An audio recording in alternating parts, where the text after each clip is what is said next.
pretty unanimous amongst Republican strategists. Some people who aren't spinning might say otherwise, but pretty unanimous that this was a devastating night for Republicans. Lost ground in these two states. They're blue states, but the margin of victories for the Democrats at the top of the ticket, the two now governors-elect in Virginia and New Jersey, Spanberger and Sherrill, the margins were huge, but undergirding those margins is the demographics and the geography.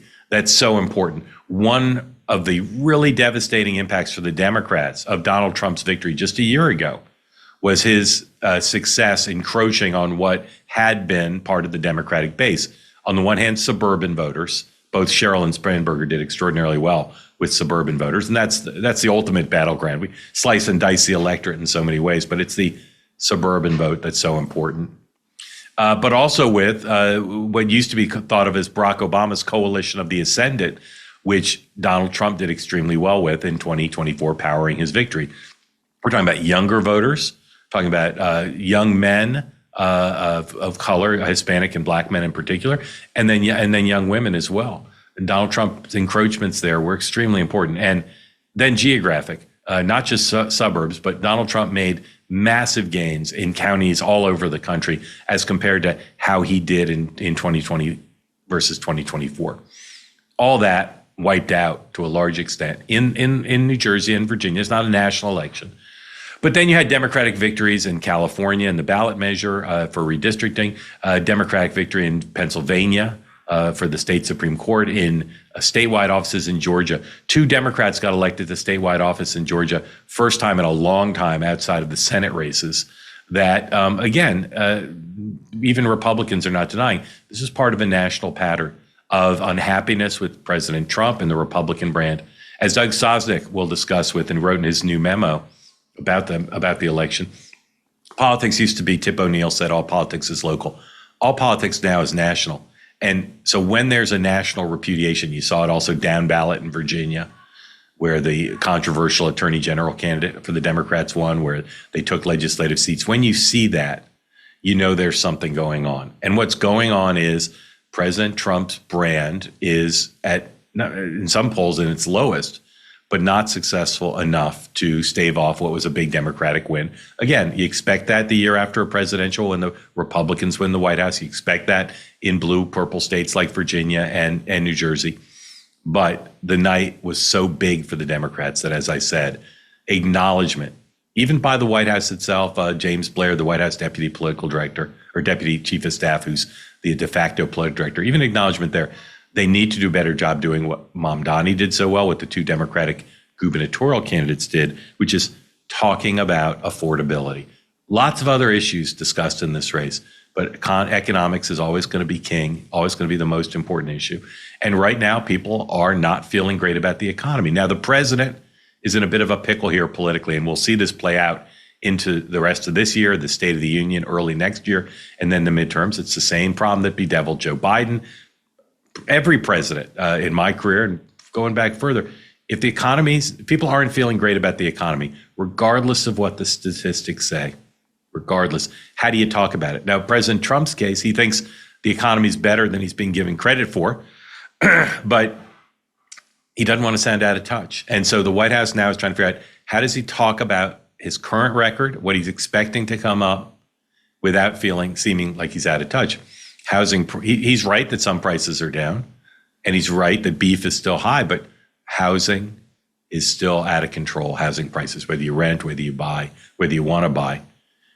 So many young people disillusioned and say they'll never be able to buy a home. So fundamental for so long for the American dream. So the president is trying to figure out how to talk about this. And like all presidents who face a tough race, famously, George Bush acknowledged it after his midterm loss in his second midterm.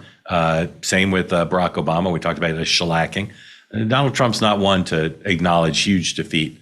So he's been doing, he's done remarks several times since the election on Tuesday. And this is a soundbite from him that I think is representative of the tone he's trying to strike. A little bit of misdirection, doesn't want to take on the full blame. Here's Donald Trump talking about his view that the shutdown that's still ongoing was a factor in the election. This is S6, please. what last night represented and what we should do about it, and also about the shutdown and how that relates to last night. I think if you read the pollsters, the shutdown was a big factor, negative for the Republicans, and that was a big factor. And they say that I wasn't on the ballot was the biggest factor, but I don't know about that, but I was honored that they said that. So what is happening? What's happening is that people are unhappy with the party out of power now, or party in power, rather. But also, Democrats raise more money. They had better candidates. That's factor two. But the White House has to focus on that. But for the president, the White House operation, the president's advisors say he needs to talk more about the economy. He's not going to be running for president in 2028, right? But a lot of Democrats are eyeing this now. And the lesson for them is how do you get yourself in the conversation? What do people want to see? They want to see toughness. They want to see fight against Donald Trump. Because the people who are ascendant in the party now, the people whose political influence is rising, Mamdani takes the fight to Donald Trump. AOC takes the fight to Donald Trump, increasingly people talking about her as a presidential candidate. And then, of course, Gavin Newsom, who built his entire year in the last few months around a big bet to quickly get this ballot measure on the ballot and let Californians vote to get into the fight over redistricting. Newsom made a big bet and he won. So, as I said, I'm interested in what the people who might run for president in 2028 have said since Election Day. We've been tracking it closely. Stylistically, their emphasis on issues and how they're talking about Donald Trump. I want to look at some of those with you and appraise them and tell you what I'm hearing about their chances. First is Wes Moore, governor of Maryland. He made the rounds on Election Day and around the election. He also now is talking about getting back into the redistricting fight to maybe in Maryland, they've got one Republican seat, maybe try to take that away. Here's Wes Moore with Anderson Cooper on CNN. This is S2, please. We don't just want to hear lip service. We want to hear real pathways to work and wages and wealth. And we need a Democratic Party that stops getting out of the focus of no and slow and starts getting into the focus of yes and now, and really making sure that young men are actually part of the conversation and not just subjects of the conversation. And that's why I think you're seeing a real level of momentum in states all around the country.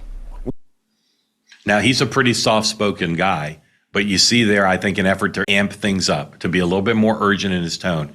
And this issue of appealing to young men, so important for the party, because in the last election, they got beaten badly with the broadcasts and wrestling, all these thematics that cause young men in large numbers disillusioned with the Democratic brand and with Biden-Harris to vote for Donald Trump. Wes Moore's a young man, relatively young man for politics. He's talking about it, but does he have the capacity to appeal there? Now, on the other hand, the Republicans have a problem with young women.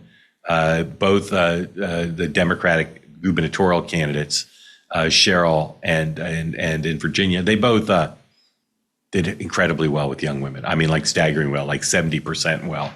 So Democrats need to figure out how to keep that going for 2026 and 2028. But Wes Moore putting his finger on there.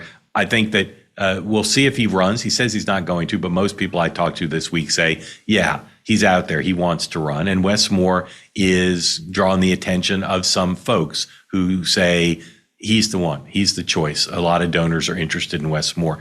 Another person who's out there this week who's gotten more attention in my world from particularly the donor community is someone who was a hot prospect before, Governor Shapiro of Pennsylvania. He came out on election night, touted very much the victory that they had. The way the Supreme Court works there had to be a vote to say, do you want to retain these three liberal Democratic Supreme Court justices in the state for another term? They all won. They all were renewed for another term. And Shapiro was out talking about that. He's also done a lot of media. And again, like Wes Moore, stylistically, he's not a pugnacious guy. He's not a fighter. He's not the kind of guy to sort of talk trash about Donald Trump. But like Wes Moore, seems to be pretty clear in his media appearances, Shapiro is trying to step it up. He's trying to be in the game, which is right now, I'd say, close to the only game in town. You got to be in Donald Trump's grill. Here's Shapiro this week after the election from Morning Joe. This is S15, please. I think it's going to be on governors and attorneys general to ensure that when voters go to the polls, that the will of the people will be respected. I'm confident in our abilities to stand up to Donald Trump, stand up for the rule of law, but make no mistake, he's coming for your freedoms. He is coming to undermine our democracy. He's made no bones about the fact that he wants to rig the process going forward, and we have to stand tall. I think we can do that. We can both deliver for the people we serve and protect our democracy. All right. Again, very similar to Moore. Mild-mannered by inclination, pretty conciliatory by inclination, but clearly trying to be in that sweepstakes to say, I can take it to Donald Trump. We'll see. Those guys right now, I group them together because they'll need to build an apparatus. They'll need to build up their team. They'll need to build up their travel. They'll need to really take some steps beyond being the anti-Trump sweepstakes if they want to be serious candidates. Two other guys talked this week. I consider them to be kind of in the insider category. Put Moore and Shapiro in the donor favorite governor category. These are two guys who aren't governors. They aren't in elective office right now, so they don't have that built-in platform. But the insiders talk about them more than voters do. They don't have big numbers in the polls in most cases. In some cases, Buttigieg does. He's one. Pete Buttigieg and Rahm Emanuel. These guys are very sharp. They're very good politicians.